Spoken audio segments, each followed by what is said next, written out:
예배하는 시간을 갖길 원합니다.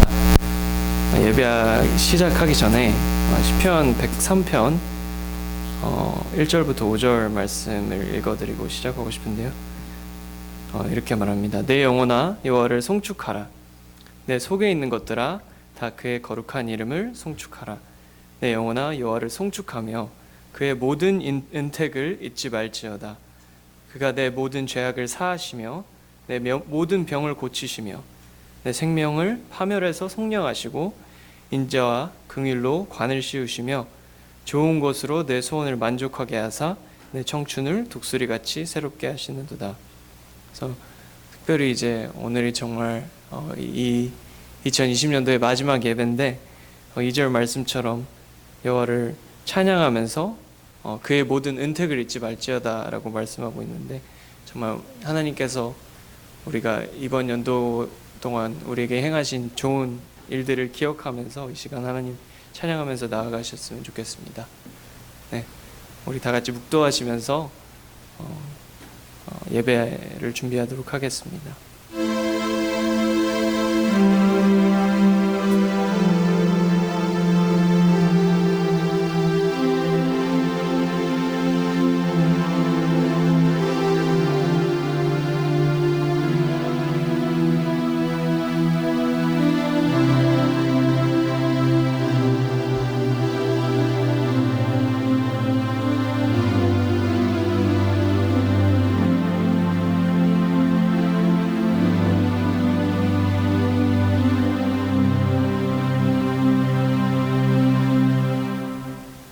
주님, 정말 저의 모든 것을 다하여서 주님을 사랑하려는 명령처럼 이 시간 저의 생각과 저의 마음과 제 목소리를 가지고 주님을 찬양하기 원합니다.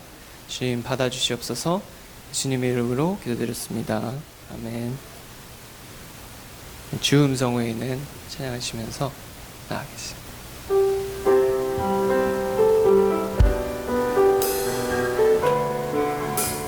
주 음성 외에는 주 음성 외에는 더 기쁨 없도다. 날 사랑하신 주, 날 사랑하신 주 늘 계시옵소서.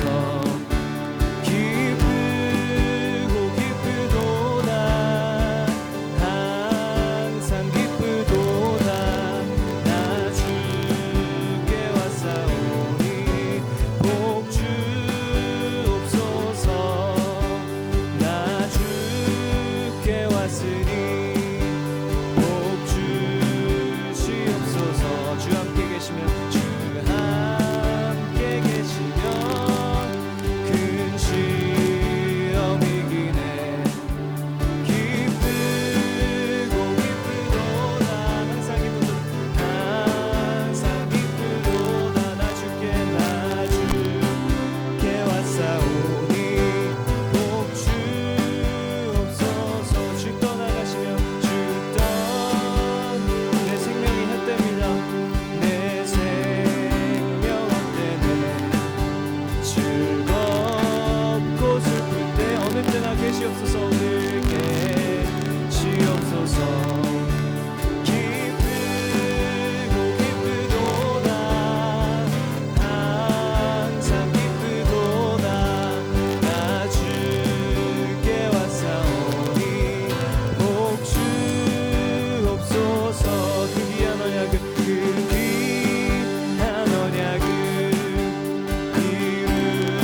이루어주시고 주 명령 따를 때 늘 계시옵소서.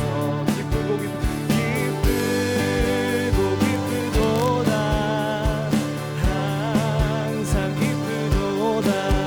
나 주께 왔사오니 복 주. 기쁘고 기쁘도다. 기쁘고 기쁘도다. 항상 기쁘도다.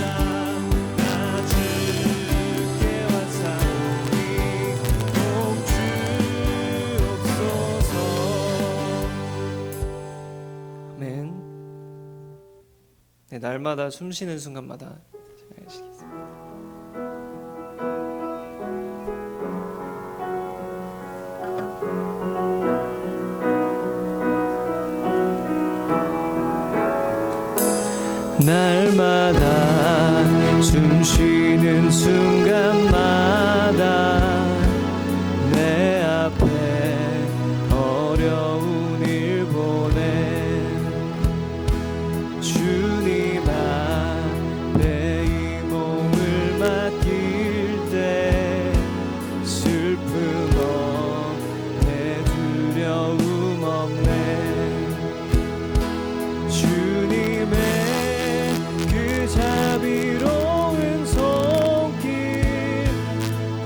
항상 좋은 것 주시도다. 사랑스 내 아픔과 기쁨은 수고와 평화와 안식은 날마다 주님 내 곁에 계셔 자비로 날 감싸주시네. 주님 앞에 이 몸을 맡길 때 힘주시네. 위로함 주네. 어린 나를 품에 안으시사 항상 평안함 주시도다. 내가 살아 숨을 쉬는 동안 살피신다 약속하셨네. 인생의 어려운 순간마다 주의 약속 생각해보네. 주님 속에 믿음 잃지 않고 말씀 속에 위로를 얻네. 주님의 도우심 바라보며 주님의 도우심 바라보며 모든 어려움이 기도다. 흘러가는 순간순간마다 주님 약속 새겨봅니다. 아멘. 우리 송혜춘 지사님께서 대표 기도해 주시겠습니다.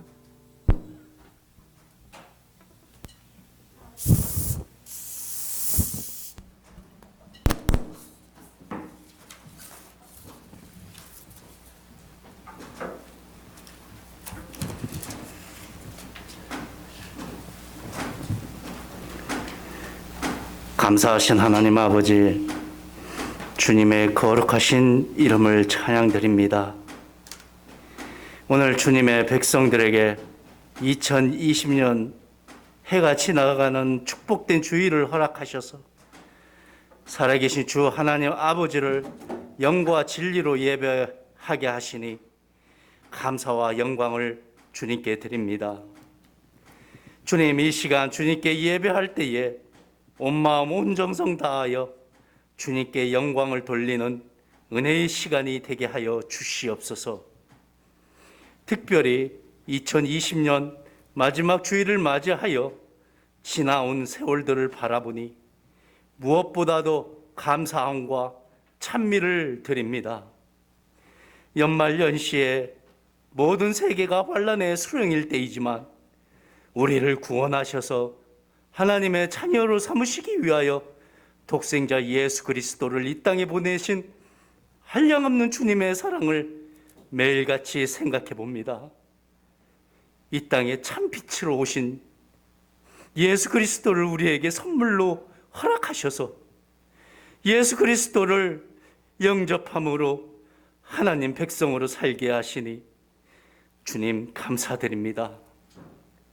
어두운 이 세상 속에서 우리를 빛의 자녀로 불려주셨사오니 주님께서 맡겨주신 빛과 소금의 사명을 잘 감당할 수 있는 주님의 몸된 교회와 모든 성도가 되게 하여 주시옵소서. 긍휼을 베푸시는 주님, 이 나라와 전 세계를 불쌍히 여겨주셔서 지구상에 확산된 코로나19 바이러스가 속히 종식되도록 주님 역사하여 주시옵소서. 백신과 치료제를 개발하는 연구진들에게도 지혜와 명철을 부어주셔서 온전한 치료제가 마련되게 하시며 또 여러 환우들을 위하여 수고하는 의료진들에게도 힘과 위로를 더하여 주시기를 주님 간구드립니다. 코로나19 바이러스로 한 해 동안 많은 어려움을 겪는 백성들의 아픔을 주님 보듬어 주시옵고 그들이 다시금 일어날 수 있도록 역사하여 주시옵소서. 무엇보다도 이 땅의 교회가 코로나19로 인하여 위축되지 아니하고 더욱 주님의 얼굴을 구하며 하나님을 예배하기에 힘쓰는 공동체가 되게 하여 주시옵소서. 주님, 위정자들에게는 하늘의 지혜와 주님의 마음을 더하여 주셔서 그들이 하나님의 정의와 공의로 올바른 정책을 결정할 수 있도록 주님 인도하여 주시옵소서. 아버지 하나님, 성도들의 삶을 위하여 기도드립니다. 다가오는 2021년도 새해에는 보다 나은 모든 성도들의 삶을 항상 눈동자와 같이 지켜주시옵고 더욱더 강건케 하여 주시기를 원합니다. 질병으로 고통받는 이들에게는 회복의 은혜를 더하여 주시고 사업의 어려움으로 신음하고 있는 성도들에게는 하늘에 넘치는 은혜를 부어 주시옵고 직장에서 일하는 성도들 또한 질병이 생기지 않도록 주님 보호하여 주시옵소서. 자녀들이 믿음으로 승리하게 하시며 무엇보다도 온 성도가 하나님을 바라보고 의지하면서 모든 어려움을 이겨내게 하옵소서. 주님, 기름 부어주신 세우신 목사님을 늘 영육간의 강건함으로 붙들어 주셔서 맡겨주신 목회와 선교의 사명을 잘 감당케 하옵소서. 주님, 이 시간 하나님의 말씀을 대언하실 때에 온 성도들이 살아계신 하나님의 음성을 들으므로 우리에게 말씀하시는 하나님께 영광 돌리는 복된 은혜 시간이 되게 하옵소서. 하나님, 해외에서 선교하는 선교사들을 기억하여 주시옵고 그들의 모든 필요를 주님께서 책임지시고 채우셔서 하나님의 나라가 확장되는 일에 어려움이 없게 하여 주시옵소서.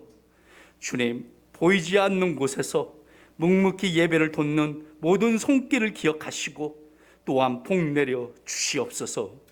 오늘 이 예배를 드림을 통하여 성삼위일체 하나님 홀로 영광 받아주시기를 간절히 소망하오며 살아계신 주 예수 그리스도 이름 받들어 간절히 기도드리옵나이다. 아멘.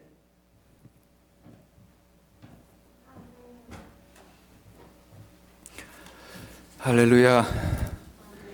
반갑습니다. 마지막 예배를 이렇게 함께 드리게 되어서 하나님 앞에 감사를 드립니다. 오늘 하나님의 말씀은 로마서 6장 1절로 14절 말씀, 우리 다 함께 일어나셔서 교독하도록 하겠습니다. 1절로 14절입니다.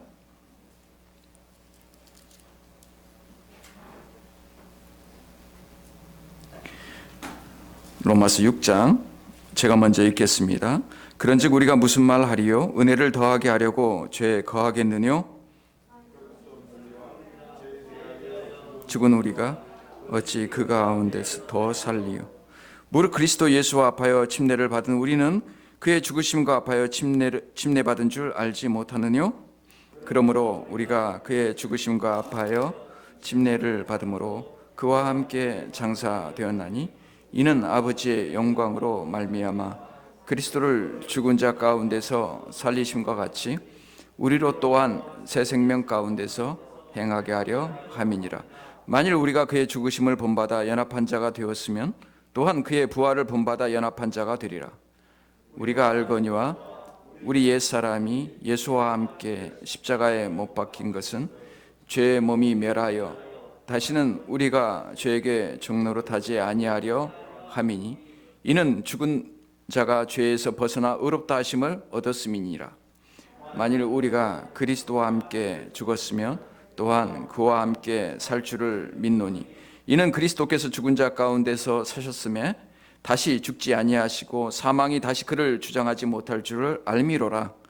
그의 죽으심은 죄에 대하여 단번에 죽으심이요 그의 살으심은 하나님께 대하여 살으심이니 이와 같이 너희도 너희 자신을 죄에 대하여는 죽은 자요 그리스도 예수 안에서 하나님을 대하여 산 자로 여길지어다. 그러므로 너희는 죄로 너희 죽을 몸을 몸에 왕노릇하지 못하게 하여 몸의 사욕을 순종치 말고 또한 너희 지체를 불의의 병기로 죄에게 드리지 말고 오직 너희 자신을 죽은 자 가운데서 다시 산 자같이 하나님께 드리며 너희 지체를 의의 병기로 하나님께 드리라.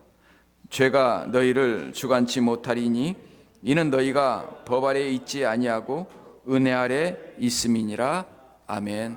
네, 착석하시겠습니다. 한 해가 지나가고 있습니다. 또 이전에 경험하지 못했던 한 해를 경험하고 있습니다. 어제는 교회에 이렇게 앉아 있는데 한 분이 갑자기 아주 조용히 사무실에 나타났어요. 그 분이 누구냐면 우리 교회에서 가장 연령이 높으신 분이에요. 그 김 부치님이 계시는데 그 부치님이 이렇게 이야기를 하시는 거예요. 작은 선물을 이렇게 가지고 오셔서 제가 뭐 짧게 살았다면 짧게 살았고 많이 살았다면 많이 살았는데 참고로 그분의 연세는 미국 나이로 92살입니다. 근데 이분이 지금도 운전을 하고 다니세요. 운전을 하고 월마트에 가서 작은 선물을 사가지고 오셨어요. 이런 것은 내가 평생에 보지도 못했다. 이렇게 이야기를 하시더라고요. 그래서 언제쯤이나 이것이 끝날련지 그렇게 여운을 남기시고 이렇게 새 인사를 또 함께 남기시고 이렇게 떠나셨습니다. 성경 말씀은 우리의 기대와 다르게 미래가 그렇게 형통하거나 좋게 이야기를 하지 않고 있습니다. 성경 말씀에 의하면 우리의 미래는 혼란스럽고 더 예측 불가능해질 거라고 이야기를 하고 있습니다. 다만 우리는 더 조금 좋아지고 형통하기를 바랄 뿐이죠. 그렇다면 지금 이 모든 것들은 성경 말씀대로 흘러가고 있습니다. 성경이 요한계시록에 보면 그렇게 좋은 날들이 있는 게 아니에요. 어쩌면 요한계시록의 그 이야기가 이미 시작되어 있는지도 모릅니다. 그런 가운데서 이제 우리는 우리가 예측하지 못한 환경 가운데 우리가 생각해야 할 것은 이 한 해를 어떻게 주님과 동행했으며 어떤 자세로 주님을 섬겼으며 어떻게 주님을 섬기며 살아왔는지 한 번쯤 돌아봐야 된다고 생각합니다. 그래서 오늘 말씀처럼 우리를 불의의 병기로 들이지 말고 세월이 어떻든 환경이 어떻든 내 생각과 맞든 맞지 않든 하나님 앞에 의의 병기로 드려라. 이렇게 이야기를 하고 있습니다. 여러분은 어떠셨습니까? 한 해를 돌아볼 때 정말 하나님 앞에 그렇게 드리려고 애를 쓰셨고 노력했고 몸부림을 치셨습니까? 만약에 그랬다면 하나님께서 여러분을 칭찬하실 것입니다. 격려하실 것입니다. 오늘 그러한 시간이 될 수 있기를 바랍니다. 그래서 의의 병기로 드리려면 어떻게 해야 될지에 대해서 오늘 세 가지로 이야기를 나누겠습니다. 오늘 세 가지 중요한 단어가 나옵니다. 첫 번째는 알아라는 겁니다. 세 가지 중요한 단어가 나오는데 첫 번째는 알아라. 두 번째는 여길지어다. 여겨라. 세 번째는 드려라. 이렇게 나옵니다. 첫 번째가 뭐라고요? 알아라. 두 번째는 여길지어다. 세 번째는 드려라. 이게 어떤 신앙의 그런 헌신의 그 순서처럼 사도 바울이 이야기를 하고 있습니다. 사도 바울이 로마서를 이야기할 때는 점점 더 점층적으로 우리의 신앙이 어떻게 바뀌어져 가야 되는지에 대해서 이야기를 하고 있습니다. 근본적으로 믿음에 대해서 이야기를 하고 그래서 하나님 앞에 내 자신을 어떻게 헌신하고 드릴 것인가 이게 점층적으로 반복되면서 계속해서 나가고 있습니다. 그래서 첫 번째는 그렇게 하나님 앞에 의의 병기로 드리려면 알아야 된다는 겁니다. 무엇을 알아야 되냐면 우리가 더 이상 죄에 거할 수 없다는 것을 알아야 된다는 거예요. 로마서 5장의 끝부분에 보면은 율법이 가입한 것은 범죄를 더하게 하려 함이라. 그러나 죄가 더한 곳에 은혜가 더욱 넘쳤다. 이렇게 이야기를 합니다. 죄가 더한 곳에 은혜가 넘쳤다. 이건 참 이해하기 힘든 거예요. 그런데 이걸 경험하면 이해를 안 해도 돼요. 은혜는 이해를 안 해도 돼요. 은혜는 그냥 경험하는 거예요. 내가 은혜를 경험하면 그만큼 확실한 것이 없어요.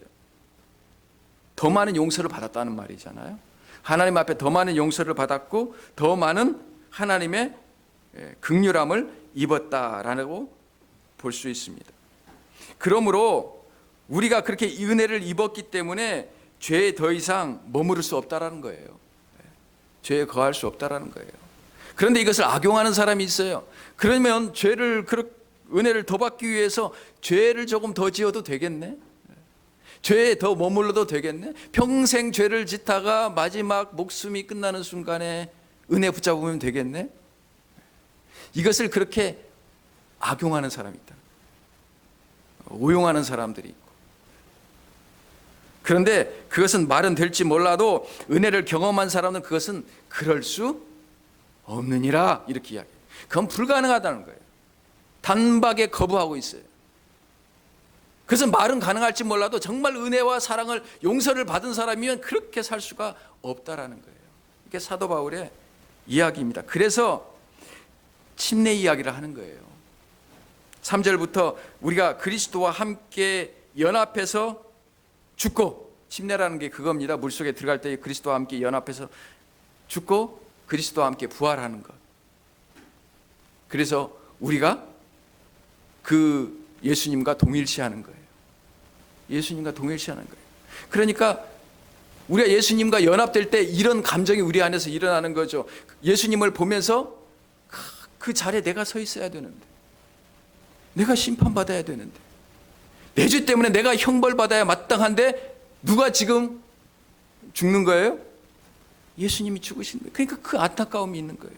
그래서 회개할 때 눈물이 나오는 거예요. 통회하는 거예요. 내가 그 자리에 있어야 되는데 내 대신에 예수 그리스도께서 그 자리에 있는 거예요. 여러분 그걸 경험하셨습니까?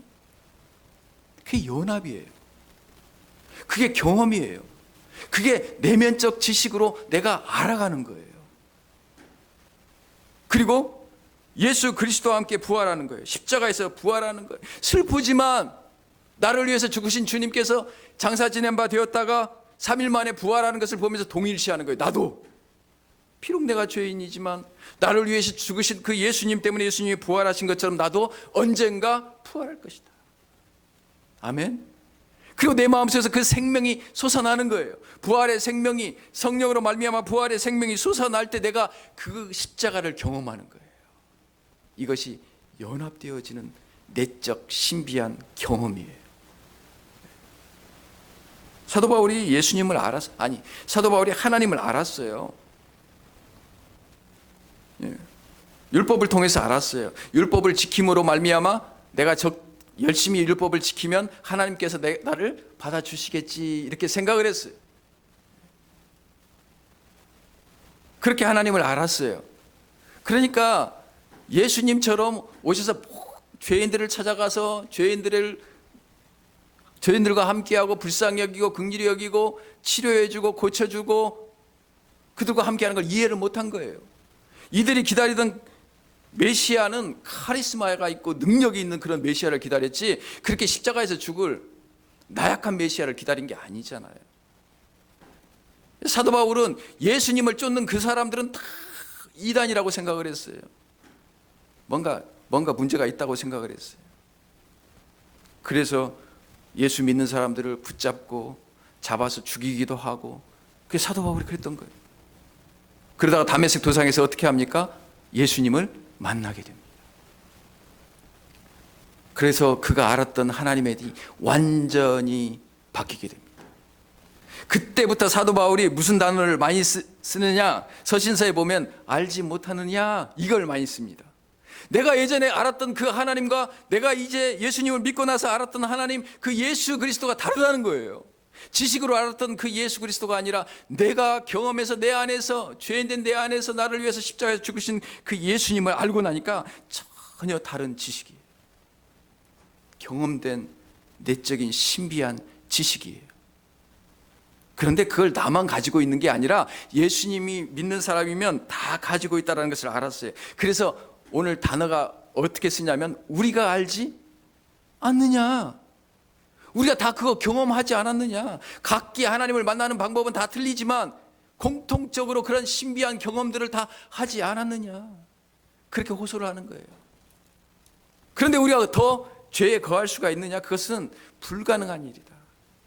불가능한 일을 가능한 것처럼 하지 말라. 지금 그렇게 이야기를 하고 있는 거예요.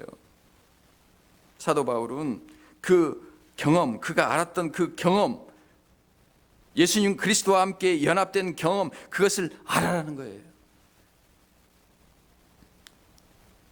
요한일서의 사도 요한은 그것을 이렇게 이야기합니다.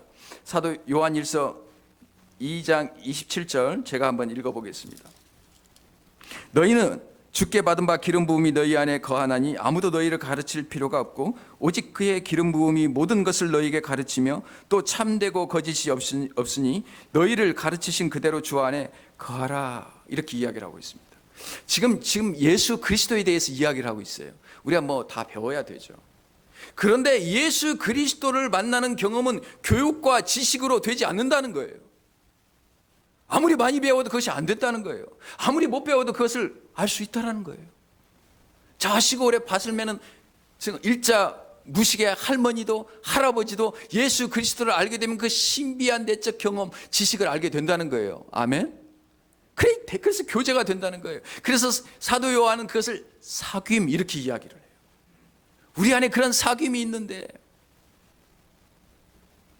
왜 지금 이단을 이야기하면서 그렇잖아. 이단을 이야기하면서 요한 1서에 보면은 이단을 이야기합니다. 그러니까 교회를 열심히 다니다가 이단에 빠지는 사람들이 있어요. 그 이단에 빠지는 사람들의 특징은 뭐냐면 예수 그리스도를 못 만난 사람들이에요. 뭔가 문제가 있었던 거죠. 열심히 봉사하고 수고하고 헌신했지만 그 그리스도를 아는 믿음으로 그것을 하는 것이 아니라 그냥 자기가 맡은 일 때문에 책임 때문에 그렇게 하다가 지쳐서 여기에는 진리가 없다고 떠난 거예요. 이단으로. 안타까운 거죠. 지금 사도 바울, 사도 요한도 이야기하고 있고 사도 바울이 이야기하는 것이 그것을 알아라는 거예요. 그리스도와 함께 연합된 그 경험을 알아라는 거예요. 그 안다라는 것은 일반적인 지식이 아니라 신비한 영적 내면적 지식을 이야기하고 있습니다. 고린도후서 13장 5절에는 이렇게 이야기합니다. 너희가 믿음에 있는가 너희 자신을 확증하고 예수 그리스도께서 너희 안에 계신 줄을 알지 못하느냐. 뭐라고 이야기한다고요? 알지 못하느냐. 그걸 경험하지 못했느냐. 그러면 너희는 버리운 자니라. 지금 그 이야기를 너희가 버려졌다 그런 이야기를 하려고 하는 것이 아니라 우리가 그런 공통적인 경험을 했지 않느냐 이 이야기를 하고 있는 거예요. 격려하고 있는 거예요. 그것을 확신하고 알아라는 거예요. 올 한 해 많은 일들 통해서 우리가 사람을 만나는 것도 참 제한적이게 되고 그래서 홀로 있는 시간들이 많아지고 그래서 우리의 내면 탐구를 많이 하게 되잖아요. 내가 누구인가? 나는 어떻게 살고 있는가? 나는 무엇을 위해 살고 있는가? 내 안에는 무엇이 있는가? 나는 무엇을 알아가고 있는가? 무엇을 배워가고 있는가? 여러분, 그 내면에 그리스도를 알아가는 것으로 가득 찰 수 있기를 바랍니다. 그리스도를 알아가는 것으로. 사도 바울은 이것이 가장 고상한 지식이라고 생각했어요. 예수 그리스도를 알아가는 것이 그에게 인생의 목표였어요. 그래서 어떻게 하면 예수님을 알까 그가 고민하다가 예수 그리스도를 알려면 예수 그리스도께서 가셨던 그 고난의 길을 가야겠다. 십자가의 길을 가야겠다. 그래서 결국 그 부활에 내가 동참하게 될 것을 내가 확신한다. 그래서 그는 스스로 고난의 길을 가셨던 거죠. 그리스도를 알기 위해서. 우리가 하나님 앞에 드리려면 첫 번째 알아야 돼요. 두 번째는 뭐라고요? 여길지어다 그랬죠. 여겨라. 세 가지 중요한 동사가 나옵니다. 여길지어다. 우리 말씀을 한번 읽어볼까요? 11절입니다. 시작. 이와 같이 너희도 너희 자신을 죄에 대하여는 죽은 자요 그리스도 예수 안에서 하나님을 대하여는 산 자로 여길지어다. 이것은 좀 한 단계 더 나가는 거예요. 그 아는 것, 그것을 너희가 의심하거나 흔들리지 말고 더욱 굳건하고 확신을 가져라 이 말이에요. 자꾸 여기에서 머무르는 사람들이 있어요. 하나님의 은혜가 단번에 오니까 내가 한 것도 없이 하나님의 은혜를 받고 하나님의 자녀가 되니까 이게 믿기지가 않는 거예요. 내가 진짜 하나님의 자녀가 된 건가? 내가 내 안에 있는 이 은혜가 진짜인가? 자꾸 의심하게 되고 유혹하면 죄에 빠지고 또 하나님의 말씀으로 그 은혜를 확신하면서 또 살게 되고 또 빠지고 이걸 반복하는 거예요. 이 자리에서만 머물러요. 더 이상 한 걸음 진보를 하지 못하는 거예요. 나가지 못하는 거예요. 그러니까 알았다면 그 다음에는 어떻게 하라는 거예요? 확실하게 여겨라. 이건 뭔가 미래를 나가기 위해서 한 걸음 스텝을 밟는 거예요. 그렇게 확신하게 여겨라. 확실하게 여겨라. 뭘 확실하게 여기라는 거예요? 10절에 보면 그의 죽으심은 죄에 대하여 단번에 죽으심이요 그의 살으심은 하나님께 대하여 살으심이니. 예수 그리스도께서 죽으심이 단번에 이루어진 것처럼 우리가 그분을 믿을 때에 우리의 구원도 우리의 신분도 단번에 이루어진 겁니다. 지난 시간에 우리 배웠죠? 우리의 운명이 단번에 바뀐 거라고요. 우리의 신분이 단번에 바뀐 거라고요. 여러분 믿기지가 않아요? 사도 바울은 지금 로마서를 통해서 계속해서 반복적으로 이야기를 하고 있어요. 우리 생각하고 우리 사고와 우리 논리하고는 전혀 다른 이야기를 하고 있어요. 단번에 예수 그리스도께서 십자가에서 죽으실 때 우리가 그것을 믿었을 때 함께 죄에 대하여 우리가 죽었다라는 거예요. 믿겨져요? 안 믿겨져요. 아멘이 안 나오잖아요. 그래서 사도 바울이 그걸 알기 때문에 반복해서 점차적으로 계속해서 이야기를 하고 있는 거예요. 여러분 죄에 대해서 죽었습니다. 죽었다는 말이 유혹을 안 받는다는 말이 아니에요. 죄를 안 짓는다는 말이 아니에요. 죄에 대해서 죽었다는 말은 더 이상 죄가 우리의 운명을 결정하지 못한다는 거예요. 아멘입니까? 예수 그리스도를 믿는 사람은 제가 얘기했잖아요. 그 운명이 결정되어졌다고, 바뀌어졌다고. 예수 그리스도를 믿는 순간에 우리가 하나님의 자녀가 됐어요. 예수 그리스도를 믿는 순간에 불의한 우리가 의롭다 하심을 받았어요. 예수님을 믿는 순간에 우리의 모든 죄와 형벌을 예수 그리스도께 십자가에서 단번에 용서하셨어요. 영원히 단번에. 그런데 우리는 그렇게 생각하지 않아요. 시간이 그래도 조금 지나고 내가 조금 노력하고 뭔가 점진적으로 바뀌어갈 때 하나님께서 나를 받아주시겠지. 솔직히 여러분 그렇게 생각하지 않습니까? 그게 틀렸다는 거예요.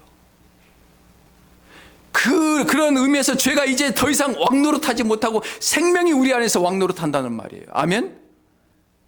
물론 넘어질 수 있어요. 죄를 범할 수 있어요. 그러나 우리가 은혜 아래 있기 때문에 계속해서 죄가 우리를 붙잡거나 계속해서 우리가 죄를 짓게 하고 계속해서 우리를 사망 아래 가둘 수가 없다라는 거예요. 오늘 그 말씀을 하고 있지 않습니까? 그래서 너희가 죄에 대하여는 죽은 자요 누구 안에서는 산 자로 하나님에 대하여는 산 자로 그렇게 확실하게 제발 좀 믿어라 이 말이에요. 믿어. 너희 운명이 바뀌었어. 은혜 아래 있어. 죄 아래 있는 게 아니라. 자녀들이 부모 아래 있으면요 잘못 좀 할 수 있어요. 그렇죠? 가출 좀 할 수 있어요. 그렇죠? 그렇다고 그 자녀를 쫓아낼 수는 없잖아요. 호접할 수는 없잖아요. 맞습니까? 은혜 아래 있다라는 거예요. 너희가 은혜 아래 있는데 왜 너희 몸을 죄에게 순종을 하겠느냐 이 말입니다. 그래서 확실하게 그렇게 너희가 하나님의 자녀로 간주하고 이길 수 있다는 것을 확신하고 그렇게 살아가는 거예요. 여러분, 우리가 구원받으면 하나님에 대해서 영적으로 민감해지기 시작합니다. 감각이 생기기 시작하고 하나님과 교제하기 시작합니다. 그렇다고 여러분, 죄의 감각이 사라지거나 죄책감이 사라지는 게 아니에요. 죄에 대한 감각도 살아납니다. 죄에 대해서 더 예민해집니다. 그래서 옛날을 생각하면 죄의 유혹이 더 강렬합니다. 그래서 사단이 믿는 자들을 그 죄를 유혹해서 더 강렬하게 넘어뜨리려고 해요. 왜냐하면 하나님 앞에 가지 못하게 하는 거예요. 그게 사도 바울이 이것을 다음 장에다 아주 적나라하게 표현하고 있어요. 내 마음으로는 하나님의 법을, 육신으로는 죄의 법을 섬기노라. 오호라, 나는 공고한 자로다. 이 사망의 몸에서 누가 나를 건져내려. 이 절절한 표현 아닙니까? 아니, 그 죄가 끝났다고 생각했는데 그것이 아니라 죄가 여전히 더 나를 붙잡고 있고 더 강렬하게 나를 유혹하고 있는 거예요. 내가 끌려가는 것을 내가 보는 거예요. 죄에게 끌려가는 것을 보는 거예요. 그럴 때 내 자신을 보는 게 아니라 누구를 봐요? 예수 그리스도를 보는 거예요. 할렐루야. 나에게는 승리하는 게 없어요. 나에게는 의로움이 없어요. 오직 예수 그리스도께 승리가 있고 예수 그리스도께 의로움이 있는 줄 믿습니다. 그래, 갑자기 로마서 7장 24절에서 오라, 나는 공고한 사람이로다. 이 사망의 몸에서 누가 나를 건져내랴. 나를 보니까 슬퍼요. 나의 연약함을 보니까 계속해서 사망의 구렁텅이로 빠져가고 있어요. 그래서 내 시선을 돌려서 하나님을 딱 바라보는 그 순간에 내 안에 승리가 찾아오는 거예요. 아, 그러지. 나는 원래 불의한 자였지. 나는 죄에 유혹당하기 쉬운 자였지. 연약한 자였지. 무너지기 쉬운 자였지. 그런데 그리스도를 보니까 예수 그리스도로 말미암아 하나님께 감사하리로다. 이게 과정을 싹 빠뜨리고 결말만 벌써 얘기하는 거예요. 벌써 감사해요. 벌써 내 마음속에서는 내 마음속에 벌써 승리한 거예요. 그런즉 내 자신이 마음으로는 하나님의 법을, 육신으로는 죄의 법을 섬긴다는 것을 알게 되었어요. 그러니까 이 갈등이 있는 가운데도 하나님께서 승리하심으로 하나님께 감사하는 거예요. 8장 1절에 이렇게 이야기합니다. 그러므로 이제 그리스도 예수 안에 있는 자에게는 결코 뭐가 없다고요? 정죄함이 없나니. 아, 맞다.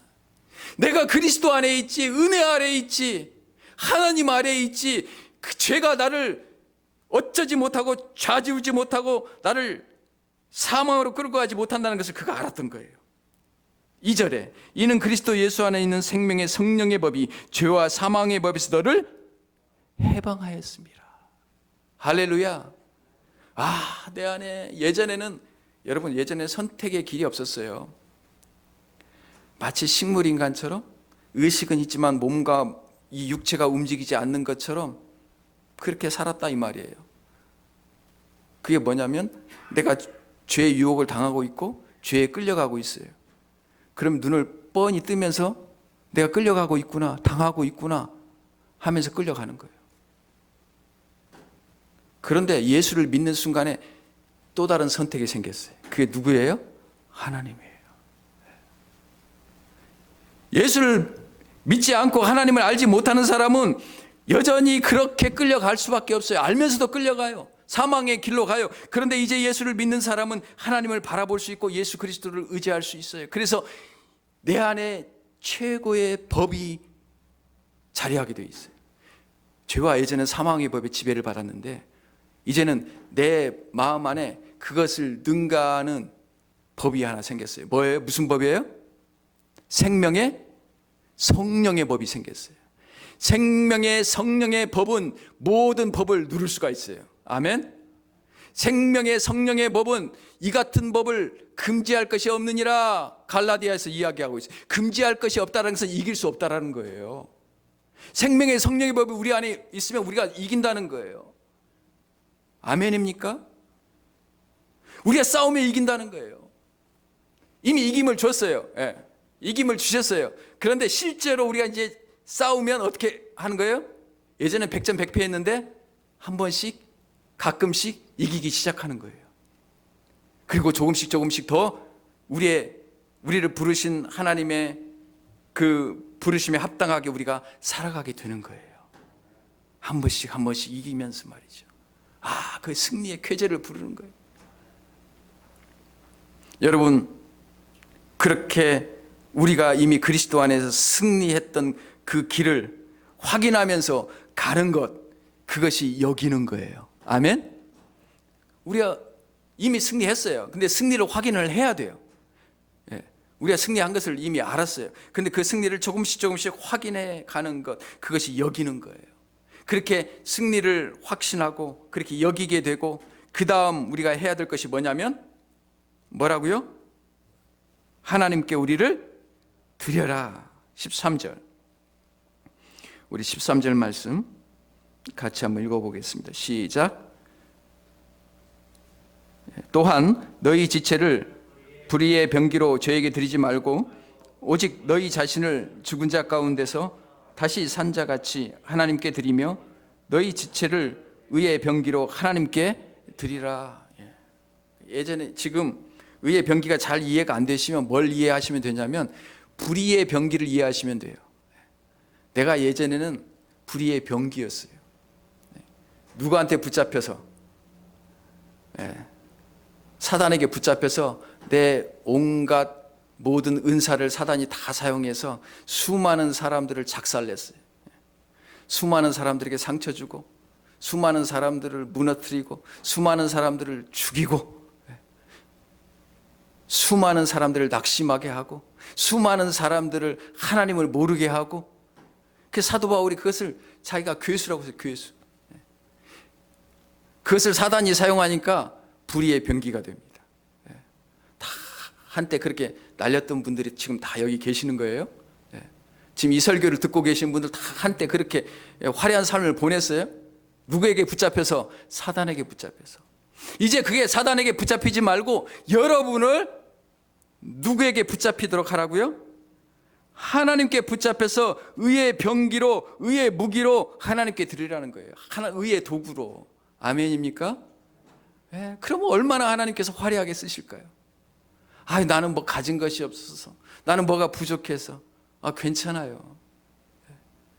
여러분 자신이 중요한 게 아니라 누가 중요하다고요? 그것을 붙잡고 쓰시는 사람이 중요하다는 거예요. 거룩하신 하나님, 전능하신 하나님, 능력의 하나님께서 여러분의 인생이 붙잡히면 오병이어의 기적처럼 이 작은 것들을 통해서 하나님의 영광을 드러내실 수 있는 분이 하나님이세요. 걱정하지 마세요. 아니, 오히려 더 약한 자를 하나님이 쓰셔서 더 하나님의 이름을 나타내시고, 더 약한 민족을 쓰셔서 하나님께서 그 영광을 나타내신 분이 하나님이세요. 그러므로 여러분의 몸을 하나님 앞에 드릴 수 있기를 바랍니다. 예전에는 사단에게 순종할 수밖에 할 수밖에 없었어요. 한 길밖에 없었어요. 지금 또 다른 길이 여러분에게 있습니다. 누구에게 순종할 수 있는? 하나님께 순종할 수 있는 길이 열렸습니다. 하나님 앞에 순종할 수 있는 자유가 주어졌어요. 사도 바울은 그래서 자기를 종이라 불렀어요. 자유로 그리스도의 종이 된 사람, 자기 의지로 자원해서 종이 된 사람. 사도 바울은 그것을 자랑스럽게 여겼어요. 그래서 하나님 앞에 순종하며 그의 인생을 드려서 하나님께서 그의 인생을 복음의 무기로, 복음의 병기로, 영혼들을 살리는 무기로, 병기로 하나님이 사용하셨어요. 여러분의 인생이 그런 인생이 될 수 있기를 바랍니다.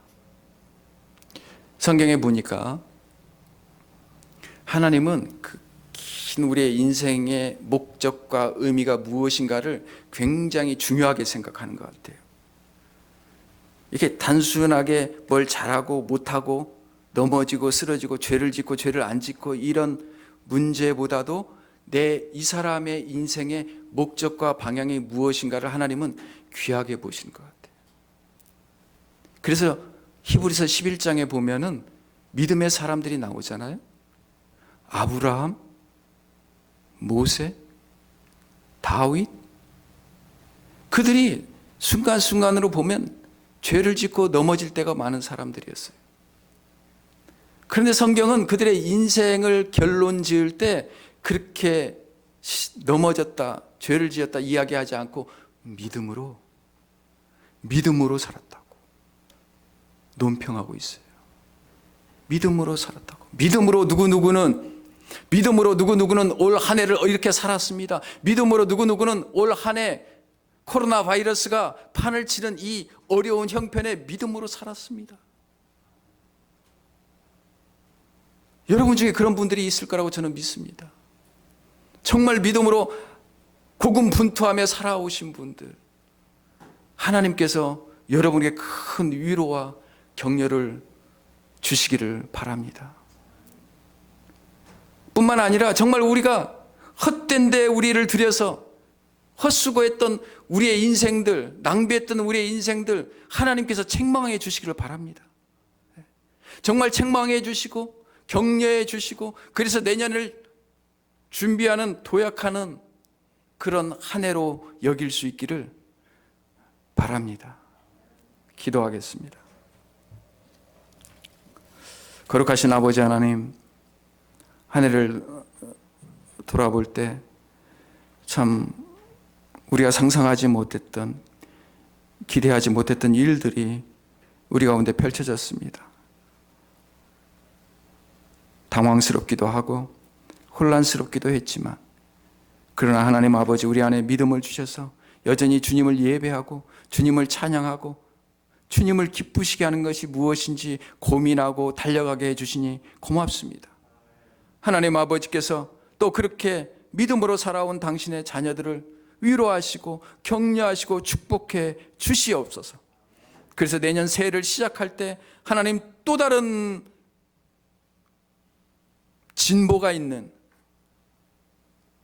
또 다른 큰 도전이 되는 믿음의 발걸음 되게 하여 주시옵소서. 오늘 또 이 마지막 예배를 드리게 하신 하나님을 찬양합니다. 주님 홀로 영광 받아 주시옵소서. 감사드리며 살아계신 예수님의 이름으로 기도하옵나이다. 아멘.